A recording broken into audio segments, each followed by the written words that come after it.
Hey YouTube, this is Claude Deering, aka Mac Cratchit, and this is Talking Deadly. I hope this has been a nice companion piece to 12 Deadly Days of Christmas. I am now at my in-laws' place, so I'm going to be doing a couple of video recaps just quickly on episodes 11 and 12, the two-part finale of 12 Deadly Days. Before we get into it, one of the things that I had talked about is doing one of these drunk, and I did manage to procure some of my father-in-law's booze, so L'chaim.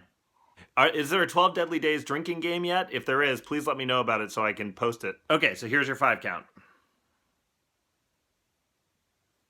So let's talk about episode 11, Phantoms Frightening. In the beginning of this episode, we're seeing that my character Mac is a little bit off his usual game. He's a little bit concerned that he has no purpose. He's not sure why he hasn't moved on, and he can't touch anything, which is super annoying. Miles, at the same time, is starting to lose a little bit of his powers, but at this point he's unaware of it. They meet a new potential client, Pepper, played by the wonderful Tia Sakar. Pepper is in this Christmas pageant that's being led by sort of an over-the-top theater director named Nico, played by the wonderful John Kassir. You would know John Kassir from playing the voice of the terrifying skeleton creature from Tales from the Crypt that used to scare me a lot when I was growing up as a kid. So it wouldn't be a true Christmas anthology if we didn't do a story about the birth of Christ, or at least sort of pay homage to the nativity scene. In this case, it's the birthing of a sort of a monster named Moloch the Defiler, which we find out more about in episode 12.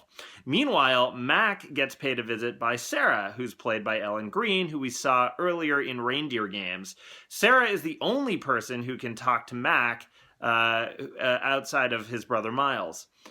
This comes as quite a shock to Mac and a relief, as he feels like he can't talk to anybody and interact with the world hardly at all. Pepper has come to Mac and Miles because she has seen the ghost of Charity in the theater, who is terrorizing her, and Sarah ends up being the one to help Mac discover who Charity is and why her ghost is cursing the entire town of Saturn. That kind of wraps up episode 11.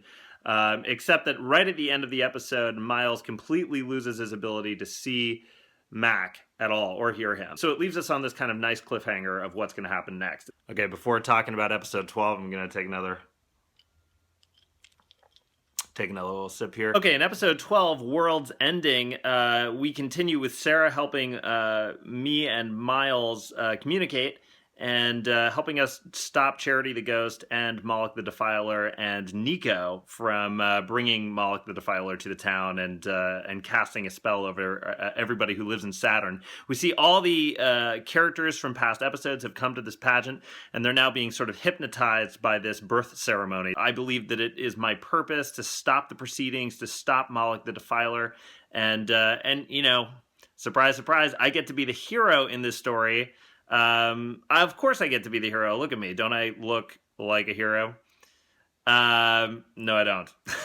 I've never looked like a hero ever. And that's kind of the story. That's the story of season 1. It was I think a heck of a thrill ride, and I loved doing it. I appreciate a lot of the comments have been really sweet, and as we know from the end of episode 12, it's kind of left open-ended. We get Tembi Locke, the mother of the child who dies from the peppermint ball, comes in at the end of the series to tell us that her husband has been possessed by the Pod's coffee people, and she asks Miles and I, what do we know about aliens?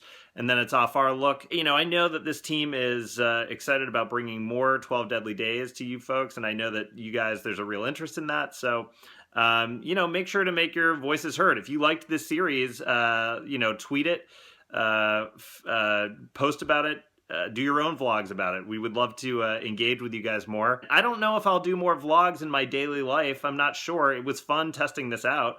I'm still not a YouTube personality. I'm just, you know, I'm an actor and a comedian primarily, but these were fun to do. In the meantime, make sure to subscribe to my channel. Make sure that you've watched all episodes of 12 Deadly Days of Christmas, and check out the other stuff that I've got on my YouTube channel, and I will try to have some more original programming for you guys to check out soon. Cheers, everybody. Happy holidays.